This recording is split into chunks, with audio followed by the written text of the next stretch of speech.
Hey guys, welcome back to Starcaster Remarks, and alongside Chris and James, my name is Ryan Chambers. We are the official Dallas Stars podcast of THPN. Thank you so much to our sponsor, DraftKings Sportsbook. Promo code there is THPN.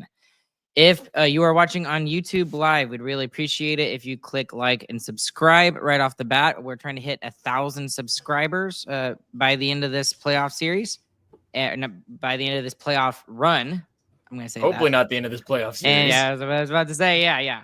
And also, if you want to hit that notification bell that lets you know whenever we go live, and so that way you do not miss an episode of Sarcastic Remarks.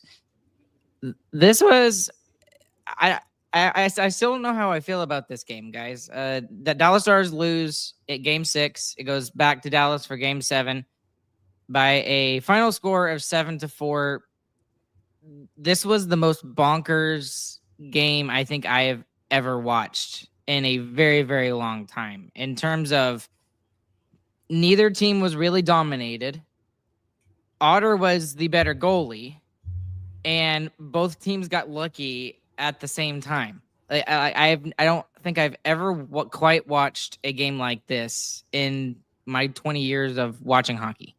Yeah, it was the most wild playoff game I think I've ever seen, which made it incredibly entertaining. I mean, what a great hockey game we just watched. That was awesome. I mean, I know we're on the wrong end of it, but that is an awesome hockey game. It just sucks and is a gut punch to the Stars the way it ended, especially with the history that the Stars have of finding unique ways to fail.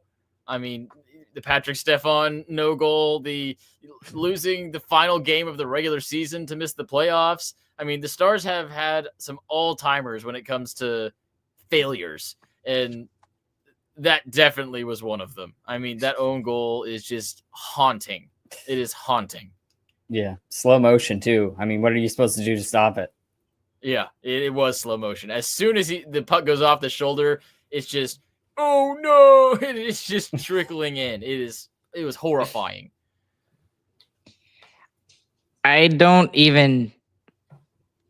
I really don't know even how to break this game down other than just to say that it was just one lucky bounce extra in Colorado's favor. That's not entirely fair either, though. The Avs outshot the Stars by almost double. They got depth scoring finally when they really needed it, and that stepped up big time for them in this game. Cale Makar played probably his best game of the series in this game. So the Avs definitely did pretty much everything they wanted to do in this game. I mean, that's how they wanted to play this Game 6 to push it to a 7.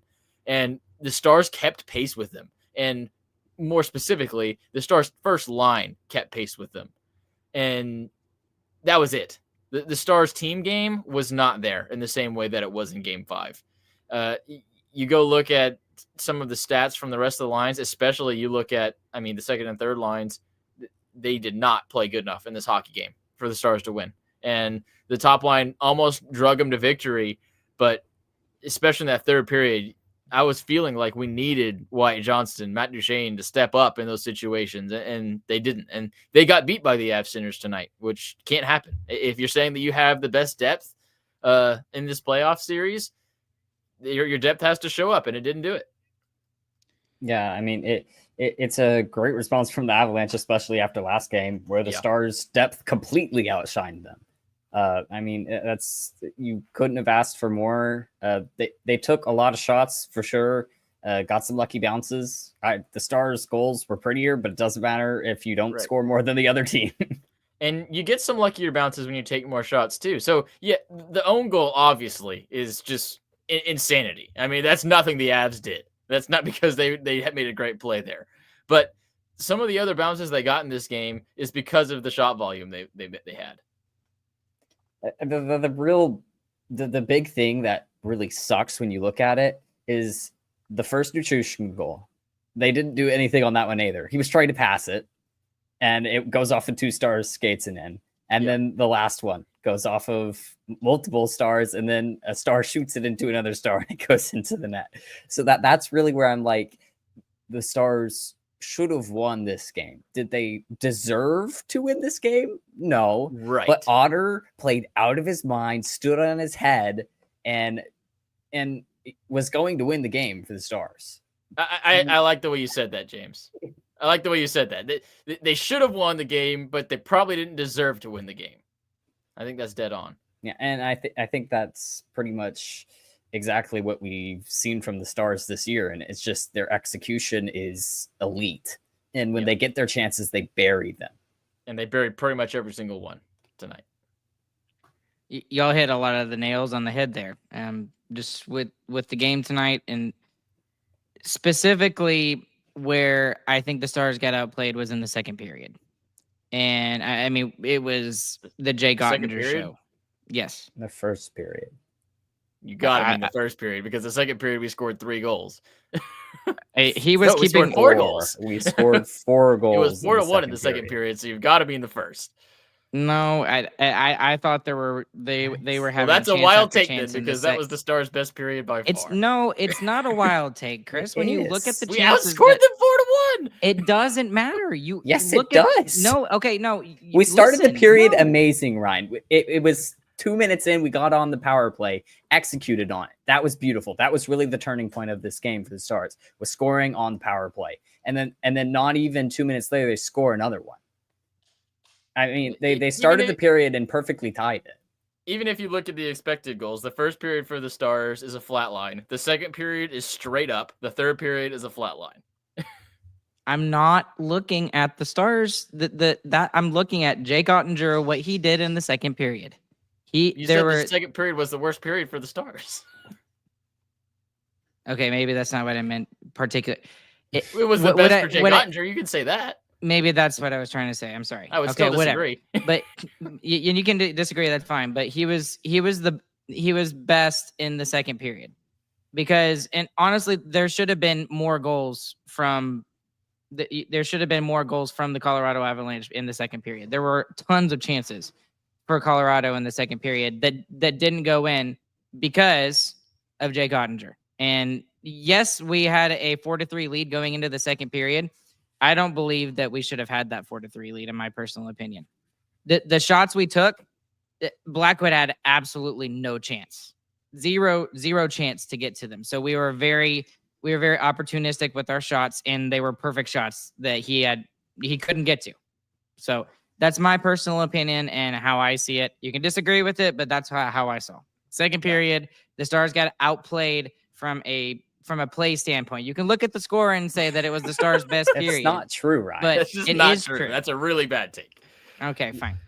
I don't know how you get outplayed in a period that you score 4 goals and only give up 1. But regardless, really what the story is Otter played well enough to steal the game for the Stars. Yeah, he played good enough to win, and the Avs got those lucky bounces because of their shot volume. I really think that's the big thing. I don't think it's because of their shot volume, because two of their goals were not off of shots. Right. I fully understand, and the own goal is definitely out of the argument on this one. That's just wildness. That's never going to happen again. But good things happen when you put the puck on the net, and that's just the case. And I understand, especially that first one for Duchene is fluky. You get some fluky stuff. So the Stars got some good bounces too. I mean, all the posts that were hitting this game were very lucky for the Stars, and those don't even show up on the shot counter. So I think this is definitely a game the Stars should have won, with where they going into the third period with the lead. The way Oettinger was playing in that game, they should have won it. But the Avs also did pretty much everything they needed to do to win this game as well. The Avs played pretty much a perfect game 6, in my opinion. Besides all the chances they gave up to our first line, but right, they were the perfect desperate hockey team. Yes, and that's what it is too. Like when you're desperate and you're pushing really hard, you're giving up more in your own end as well. So the Stars did a good job of kind of counterpunching with that as well. Someone was saying that there were 3 fluky goals in the game. The second one for the Avs was a Makar whiff on a slap shot that went straight to the leg. Yeah, so really, if you want 3 lucky bounces, that one is because they're going to the net, though.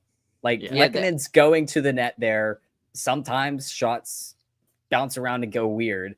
The only reason why I say mostly too is because Duchene was not shooting on the first one and McKinnon was not shooting on the last one.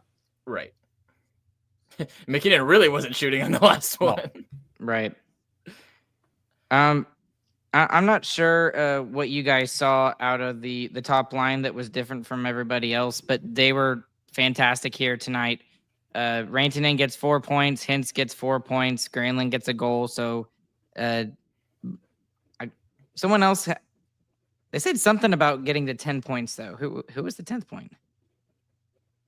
What? It doesn't Doesn't matter. matter. It doesn't matter. That it was what's sad about this game, and for me in particular, is that you get like an otherworldly performance out of Jake Oettinger in that game, and you get an otherworldly performance out of that top line, and you're not able to take advantage of a game where you weren't necessarily the better team. I wouldn't call it otherworldly by Jake Oettinger. He still got scored on 4, technically 5 times, but it was good enough to win for sure. And your first line scored 4 goals. That should be enough to win, and it wasn't. That is true. The main part of your argument is correct. It is a huge missed opportunity by the Dallas Stars to win this game when your best players did what they did tonight. So that really sucks. The expected goals in today's game, 4.61 for the Avs and 2.61 for the Stars. That doesn't make any sense. Why does it not make sense? I don't know. You take a lot of shots, your expected goals goes up a bunch, unfortunately. I guess that's true, but that's kind of how the stat ends up working out. Like they did double us up on expected goals, and they took twice as many shots. Well, and then this is also a game that it's just so weird. I don't know if there's any stat you can look at and try to make sense out of this game. I think that's a fair thing that you could look at, because like the other thing that I looked at too was like the goals saved above expected, and it says that Oettinger is at a negative 0.89, and I'm like, but that's not indicative of how I felt he played tonight. So I mean, I don't think he was otherworldly tonight. He was good enough tonight, but it's not like he made a ton of massive saves standing on his head. I mean, Blackwell made probably equal saves to Otter. Yeah.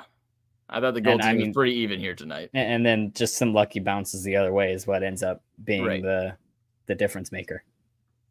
And it's been a while since I've highly disagreed with both of y'all, but I thought... I mean, Ryan, you're disagreeing with the score line and you're disagreeing with all the stats. So this is just based off of how I feel. That I truly thought that Otter was very, very, very good. And so okay. I know. I'll jump off of it. Okay.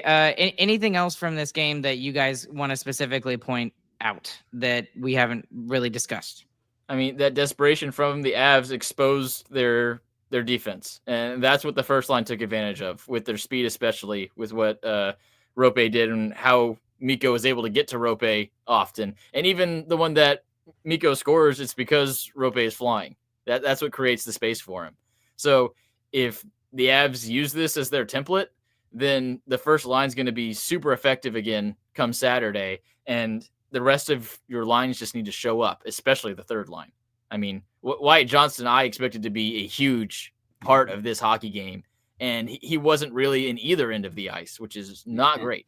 Yeah, it was probably his worst playoff game he has played to this point. Maybe ever, yeah.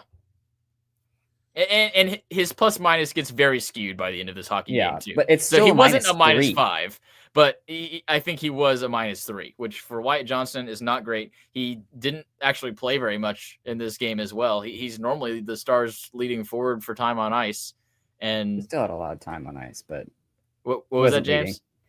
He still had 17:39. Yeah, but last game he was at 21.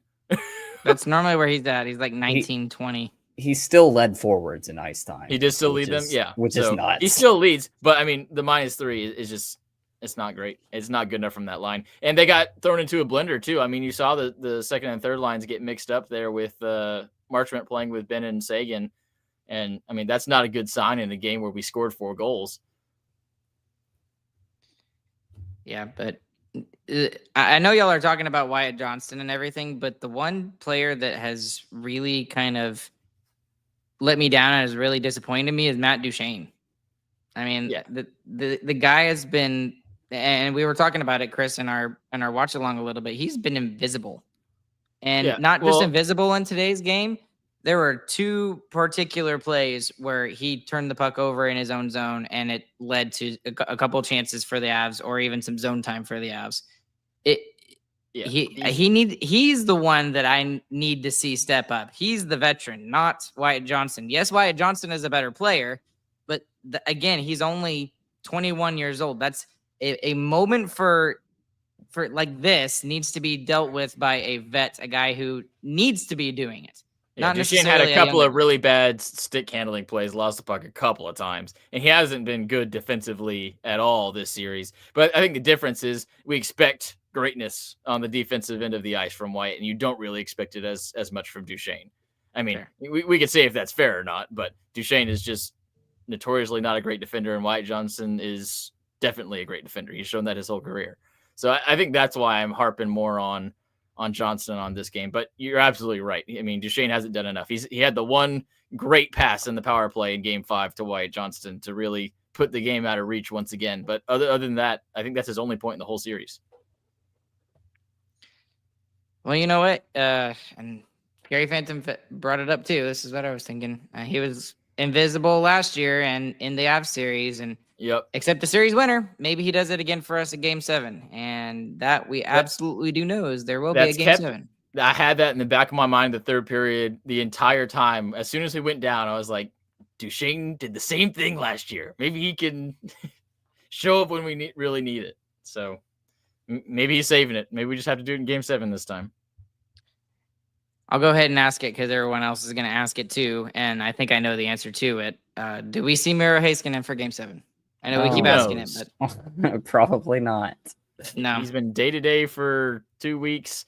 I mean, Sam Nessler did post a video on X earlier today saying that he had one of the hardest practices that he's seen Miro participate in, that he did a lot of conditioning afterwards too. So you never know.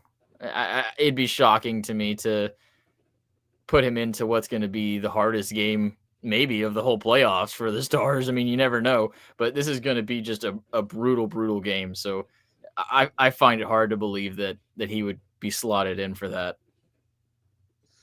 I don't think we see him for Game 7. That's just me personally. I think that messes with the chemistry too.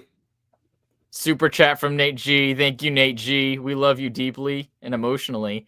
He gave us $5. He said, I hope I'm wrong. Been watching sports a long time across all sports. Typically, blasphemous plays like Sam Steele have bad mojo attached after.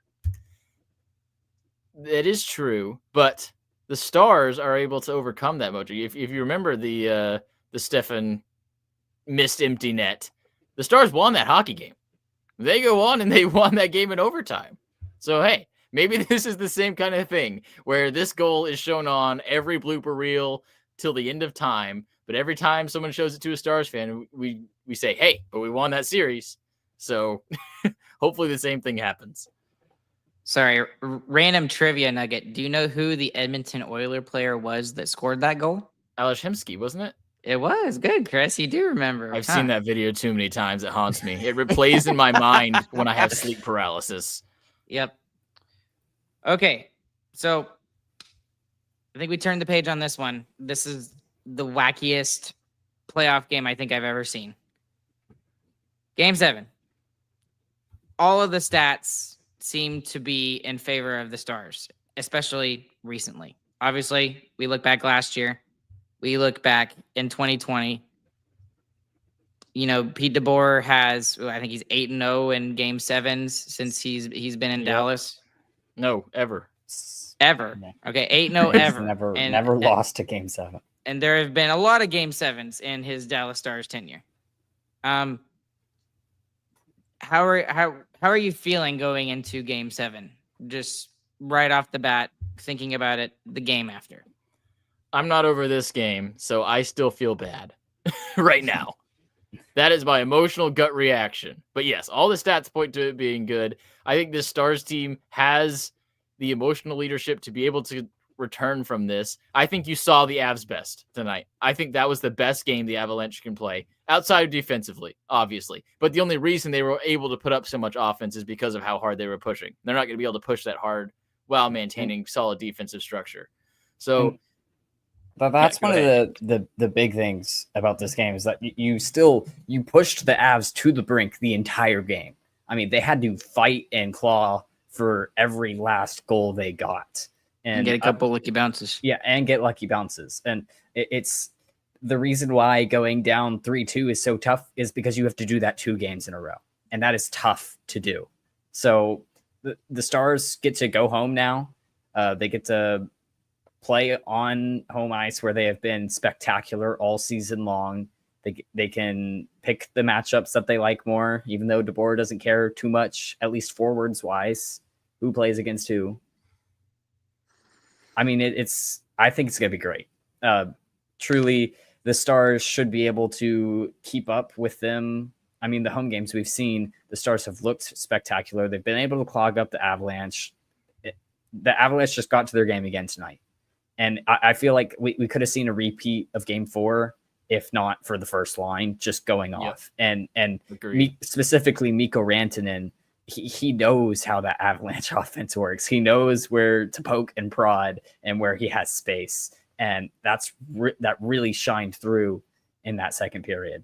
But Stars should get back to their game on home ice. And that's where I am super confident. Yeah, this was definitely a Colorado Avalanche style hockey game tonight. And we almost beat them. And you almost beat them at it.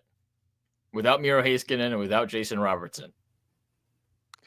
And that's the thing I'm going to keep coming back to is that's we don't have our best. Yeah, that's the go. Yeah. Yes, it's just nuts.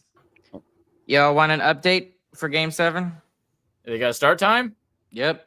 7 p.m. You will never guess 7 p.m. Central Time. Yeah. It is, and not only is it on ESPN, it is also on ABC. Oh, of course it is. Why not? I mean, So, this is. Am I back? You're You're back. This is the Stanley Cup final in the first round, so why not put it on ABC? The other thing that worries me is it says this too. It says exclusively on ABC and ESPN Plus. So does that mean we don't see Game 7 for Victory it's on Plus? Victory Plus. It's on Vicky P. It's on Victory Plus. Don't worry about it, Ryan. Yeah, there's They're not going to give it to the local stations and then rip it away from them just because it went to Game 7. Yeah, that would be wild. Yeah, that's not happening. You're a liar. Okay, who's the big hero for Game 7? Why, Johnston, probably? I hope so. I was hoping that tonight we'd get just Matt Duchene again, and he could just go back-to-back heartbreakers on him in their building. That would have been fun. I think it's going to be Thomas Harley. I think that makes a lot of sense for what he's done. I think this is his time to truly take that final step of being an elite player in this league. And I think this Game 7 is going to do it for him. He's not already. He just got slotted into Team Canada. That's not what I mean. I know. I got you. But you know, there's tiers, right? So like the tier there's one elite players and there's clutch elite players. Yes, like there's tiers to the best players in the NHL. So like when you talk about tier 1, that's like the Quinn Hughes, the Cale Makars, those kind of guys. You got the tier 2, which is like the Miro Heiskanens and stuff like that. I think Harley's already there. Yeah. That's where he goes from tier 2 to tier 1, in my personal opinion. I think he's going to be a big, huge factor for the Stars in Game 7. Again, nothing to look at it or anything. He's just been relatively quiet the last couple of games, and I say that he's probably playing like 27, 28 minutes or whatever. But in terms of on the score sheet, I think he's going to really make himself known in Game 7. So, okay. I'm kind of ready to be done with this game and just move on. So, anything else? The biggest winners and the biggest winners, losers. biggest losers. Yeah, I guess we got to do that. We have a show here. We have segments. Biggest winner, biggest loser. Who you got? The biggest winner is Mikko Rantanen for doing that in the Avs barn. That is awesome. And that's back-to-back games of big-time Moose Man. If he can keep that going in this last game, and we could play Dallas Stars hockey while he goes big time, Moose Man, that will feel mighty good. Yeah, I'm giving mine to Rope, hence the other side of that. He was flying tonight, which I think So is fast. really what enabled Rantanen to be as good as he was. He scores the 2 goals. Some really the second one a really nice snipe. That one was huge. Dirty. I was gonna give mine to Hintz as well, but since you gave it to Hintz, can't believe we haven't talked about it yet. I'll give mine to Liam Bischel. Going down in the corner the way he did, I thought he was done. I truly thought he was done. And then he resurrects himself in the 3rd period. Like, I mean, what a hockey player, man. Just the fact that he comes back from something like that is absolutely incredible. And incredible. And just to not to scare anybody, but to keep you forewarned, we still might not see him because, I mean, that was a wild collision into the boards that he had. So I wouldn't be totally shocked if he's out for 7. Pete DeBoer was asked about it, and he said he is fine. I still don't believe him. That can't be true. Did you see it? He stopped moving. He stopped moving. He was unconscious, I think. At least for a half a second, it seemed like. That's wild. We got 2 more super chats. Ryan Gardner, $5. Thank you, Ryan. He said, thanks for the watch along. Stars in 7. We agree. You're a lovely, lovely human, and we love you on a deep level. The other super chat is $4.99 from Matthew Frank. Thank you, Matthew. I love you deeply as well, personally. He said, I'm slowly coming off my rage chair for Sam Steele, but is there any other way to process that blunder? He's still biggest loser, though. Yeah. It's a good transition. He's my biggest loser. Yeah, he's your biggest loser? Okay. James, who's your biggest loser? The biggest loser is Colin Blackwell for being a backboard. Dang Oh, there we go. I got the one, too. Who else is involved on that play? That's pretty much it. I mean, like, what is Otter supposed to do on that?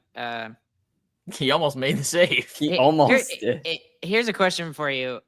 After 2 periods, Nathan McKinnon didn't have a single shot. Is he actually credited with a shot, even though he gets that goal? I gotta look. I think he is. He finished the night with 3 points, despite not having one goal that he shot on a goalie, or that his assists were shot on goalies. Did he get credit for that as a shot, though? The goal that he scored? I'm trying to find out. I was trying to talk while looking for it, but I was going too slow. While you're doing that, he has 2 shots recorded. He does have 2 shots, so I don't know if he was credited for a shot there, but he does have 2 shots at some point. Yeah. Well. Okay. I'll just go ahead and say it because I can't think of anybody else, because that was the turning point in the game. It felt like it deflated the Stars when that own goal went in. So I'll give it to Sam Steele and Colin Blackwell. How about that? I'll give it to double them up. Okay. That's gonna do it for us here tonight. We'll be back with you guys on Saturday night when the Stars take on the Avalanche for Game 7. We all knew it was gonna get. I already feel like I'm gonna throw up. I mean, I called Stars in 7 from the beginning, so yeah, I think deep down we all knew it was going to get to this point. We just didn't. I didn't want to accept it, but I think we all knew it was going to get to this point. And I mean, that's why everyone has been saying whoever wins this series has a really good shot of winning the Stanley Cup, because this is the pseudo Stanley Cup final right now in the first round. So, I mean, I think every first round is going to only go 5 or 6 games, except for this one. I think Winnipeg finishes it off tomorrow night. But anyways, guys, we're going to cut it off here tonight. Thank y'all so much for following along with us live. There's even more of you afterwards. Once again, click like and subscribe if you're watching on YouTube. Hit that notification bell. Leave us a 5-star review if you're listening on your favorite audio platform, whatever that may be. Go and check out StarcasticRemarks.com. Join the Who Cares Club. The link is in the description below on YouTube or on the audio side. We'd appreciate that. $5 a month for that. It helps us keep the lights on here and pay some bills that we got to do to run this podcast. But alongside Chris, alongside James, we will catch you guys on the flip side and hope you guys have a fantastic morning, afternoon, evening, whenever you guys are listening. I'm just going to make a prediction right now that we are going to have a way better Saturday night than we had tonight. See you guys later.